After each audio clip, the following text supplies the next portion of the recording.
শুধু আপনাদের কাছে আমার বিবেচনা আপনারা যৌক্তিকভাবে বেরোয় যান। আপনাদের জায়গায় আমি থাকলে আমি হয়তো থাকতাম না, বেরোয় যেতাম। তারপর আল্লাহর রাস্তায়। আসসালামু আলাইকুম দর্শক। লন্ডনে পালিয়ে গিয়েও শেষ রক্ষা হলো না ব্যারিস্টার সুমনের, গণধোলাই খেলেন প্রবাসীদের হাতে। দর্শক, হাসিনার পদত্যাগের একদিন আগেও যে ব্যারিস্টার সুমন হাসিনার দালালি করছিলেন, সেই সুমনই হাসিনার পদত্যাগের পরই পালিয়ে গেছেন বিদেশে। কিন্তু কোথায় গেল ব্যারিস্টার সুমনের সেই দেশপ্রেম? কোথায় পালিয়ে গেল ব্যারিস্টার সুমন? হ্যাঁ দর্শক, সেটারই বিস্তারিত দেখাবো আমাদের আজকের ভিডিওতে। তাহলে চলুন দর্শক, আর দেরি না করে আপনাদের মূল ভিডিওতে নিয়ে যাই। গা ঢাকা দিয়েছেন সাবেক সংসদ সদস্য ব্যারিস্টার সৈয়দ সাইদুল হক সুমন।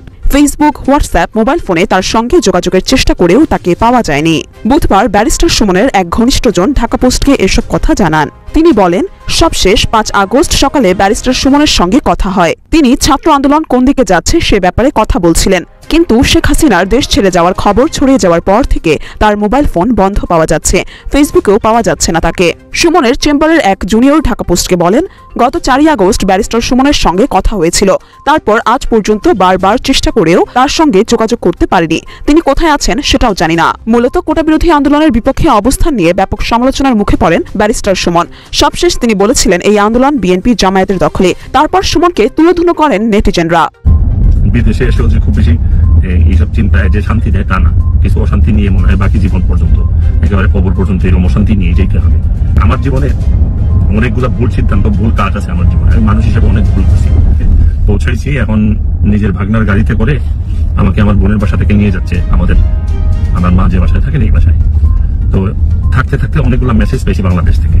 যদিও এটা নিয়ে খুবই আমি চিন্তিত ছিলাম, বা কথা বলা দরকার আমি ভাবতেছিলাম, বিভিন্ন কথাবার্তা হয়। এটা আসলে আমি আপনাদের কাছে আল্লাহর হস্তে চাই যে এটা বন্ধ করতে হবে। এটা যদি বন্ধ না করেন, অনেক মানুষের অনেক নির্যাতন হয়, অনেক কষ্ট হয়। এইসব যন্ত্রণা আপনাদেরও, আমি প্রায় হয়তো এইভাবে যন্ত্রণা আপনাদেরকে দিতে হবে, আপনাদেরও নিতে হবে, আর আপনাদের যন্ত্রণাও আমি নিব। ভালো থাকবেন, সুস্থ থাকবেন। ব্যারিস্টার সাইদুল হক সুমন ওরফে ব্যারিস্টার সুমন, তিনি মূলত আপনি সারা বাংলাদেশের কোথাও আওয়ামী লীগের সরিয়া খুঁজে পাবেন না যে বঙ্গবন্ধু নিয়ে কথা বলার কারণে জেল খাটতে হয়েছে, কটূক্তি করার কারণে, যাকে জাতির জনক এবং সেই জাতির জনকের ছেলে মেয়ে, তারপর নাতি পুতি, তাদেরকে সুরক্ষা দেওয়ার জন্য রাষ্ট্রীয় অর্থে সেই সর্বোচ্চ তাদের ভরণ পোষণ এবং যাকে বলা হয় নিরাপত্তা দেওয়ার যে বিধান সংবিধানে রাখা হয়েছে, সেই বিধানগুলো এখন কোথায় আছে? সাবেক প্রধানমন্ত্রী হেলিকপ্টারে করে বাংলাদেশ ত্যাগ করেছেন, আর তার সাঙ্গপাঙ্গুলেরা আছেন। তারা যে কতটা বেহাল অবস্থায় আছেন, একমাত্র যারা পালিয়ে আছেন তারা বলতে পারবেন যে কি ধরনের ভয় তাদের মধ্যে কাজ করছে। যাদের হার্টে বাইপাস অপারেশন হয়েছে, প্রতি মুহূর্তে তাদের হার্টবিট কোন পর্যায়ে আছে আমি চিন্তা করলে খুব আতঙ্কিত হয়ে যাই।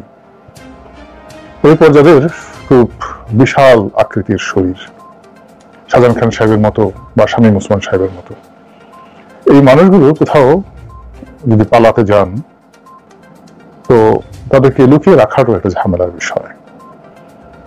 তাদের জন্য বড় বড় খাট দরকার, সাধারণ বাথরুম হলে চলবে না।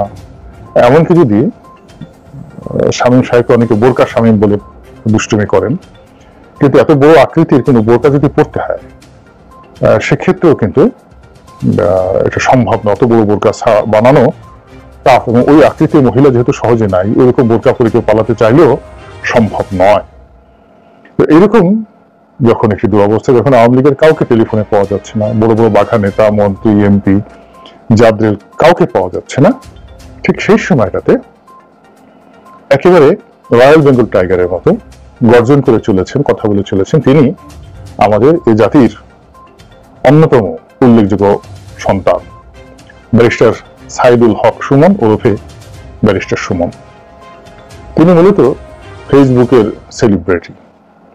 ফেসবুকের মাধ্যমে লোকজন তাকে চেনেন, তার কথার ধরন, প্রকৃতি অনেক মানুষকে আকর্ষণ করে, এবং বাংলাদেশে তিনি যে একটি অনন্য ইতিহাস তৈরি করেছেন সেটি হলো কেবলই মাত্র সামাজিক প্ল্যাটফর্ম ব্যবহার করে তিনি একেবারে সংসদ সদস্য হয়ে গেছেন বিপুল ভোটে এবং প্রতিযোগিতা করে।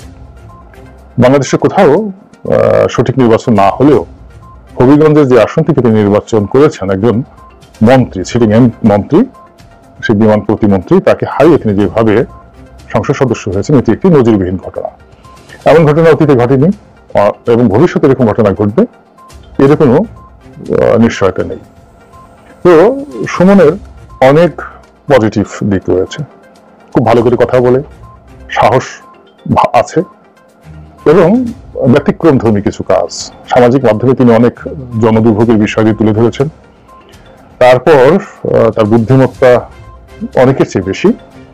যেমন এমপি হওয়ার পর খুব অল্প সময়ের মধ্যে 1-2 মাসের মধ্যে তিনি সঙ্গে সঙ্গে এমপি কোটায় গাড়িটি নিয়ে এসেছেন। আর যদি তিনি সেটা না আনতেন আজকে যে অবস্থা হতো, অ্যাটলিস্ট 4-5 কোটি টাকা দামের একটা গাড়ি তিনি এই সময়টার মধ্যে আনতেই পেরেছেন। ফলে ইলেকশনে তার যে খরচ গিয়েছে এই গাড়ির সঙ্গে মোটামুটি একটা মিনিমাস হয়ে গেছে।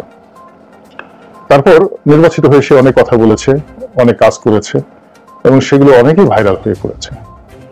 এবং এমপি হওয়ার আগে সে যুবলীগের রাজনীতির সঙ্গে জড়িত ছিলেন, আওয়ামী লীগের একনিষ্ঠ একজন কর্মী এবং আমার নেত্রী, আমার প্রধানমন্ত্রী, আমার শেখ হাসিনা, এই ধরনের কথা বলে তিনি খুব আনন্দ পেতেন। এবং ব্যক্তিগত জীবনে তিনি ফুটবল খেলা থেকে শুরু করে আরো অনেক কিছু করে তার এলাকার তরুণ থেকে শুরু করে সারা বাংলাদেশের তরুণদের একটা অংশের সঙ্গে তার একটা সম্পৃক্ততা গড়ে উঠেছে।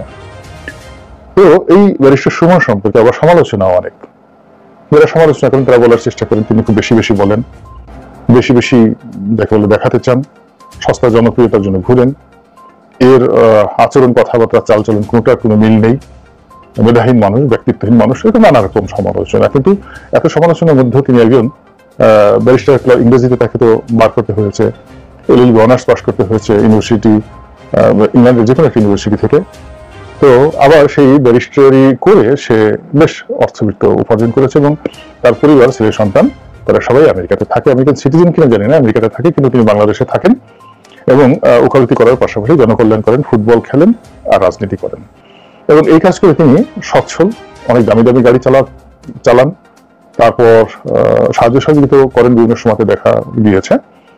এবং এই এমপি হওয়ার পর তাকে নিয়ে আমি একটা পোস্ট দিয়েছিলাম বা একটা ভিডিও করেছিলাম তাকে নিয়ে, আর আরেকজন ভদ্রলোক আছে হামিম গ্রুপে, একে আজাদ। আমার কেন যেন মনে হচ্ছিল যে এই দুজনের মধ্যে একটা ব্যতিক্রম ধর্মীর সম্ভাবনা আছে। প্রধানমন্ত্রী ইচ্ছা করলে তাদেরকে কাজে লাগাতে পারেন। জিএম কাদেরের পরিবর্তে সুমন এবং একে আজাদ সাহেবকে একত্র করে যদি একটি অনুগত গৃহপালিত বিরোধী দল তৈরি করা হয় তাহলে সেটা আরো ইফেক্টিভ হবে এবং সেটা আওয়ামী লীগের জন্য ভালো ছিল, বেটার ছিল। কিন্তু শেখ হাসিনা কেন সেটা করেনি সেটা তিনি ভালো জানেন। কিন্তু ব্যারিস্টার সুমন, একে আজাদ, তাদেরকে যদি বলা হতো তাহলে তারা অন্য যে কোনো লোকের চাইতে শেখ হাসিনাকে এই মুহূর্তে বেশি সাপোর্ট দিতে পারত। সবাই পালিয়ে গেছে, কিন্তু ব্যারিস্টার সুমন এখনো সম্ভবত পালাননি এবং তিনি অত্যন্ত দৃঢ়তার সাথে বলেছেন, কেন পালাবো, এই দেশ তো আমার, কি করবেন আমাকে। এবং তার এই যে সাহস এবং এই যে তার যে অ্যাপ্রোচিং, এটি আমার কাছে খুব ভালো লেগেছে। মানুষের এরকম সাহস থাকার দরকার আছে। এই জন্য আমি তাকে মিয়ার বেটা সুমন, বাঘের বাচ্চা সুমন, এরকম ভালো ভালো যে শব্দগুলো আমাদের দেশে আছে সেগুলো তার ক্ষেত্রে ব্যবহার করতে চাই। এবং আওয়ামী লীগ যদি এই রত্নটিকে, তাদের যে আওয়ামী রত্ন, এই দুঃসময় ব্যবহার করতে পারত, প্রধানমন্ত্রী যদি তার রাজনৈতিক সচিব হিসেবে বা দপ্তর, আওয়ামী লীগের দপ্তর সম্পাদক রূপে, প্রচার সম্পাদক রূপে, যেহেতু এই পদগুলো এখন সবাই পালিয়ে আছে, সেক্ষেত্রে ব্যারিস্টার সুমনকে যদি এই দায়িত্ব দেওয়া হতো এবং তিনি যদি আওয়ামী লীগ অফিসের সামনে গিয়ে সামাজিক মাধ্যমে, সেটা রাত 12টায় হোক বা দুপুর 12টায় হোক, তিনি একটা ভিডিও করে তিনি বাংলাদেশে ছড়িয়ে দিতেন, তাহলে আওয়ামী লীগের অনেক লোক গর্ত থেকে বের হয়ে আসতো।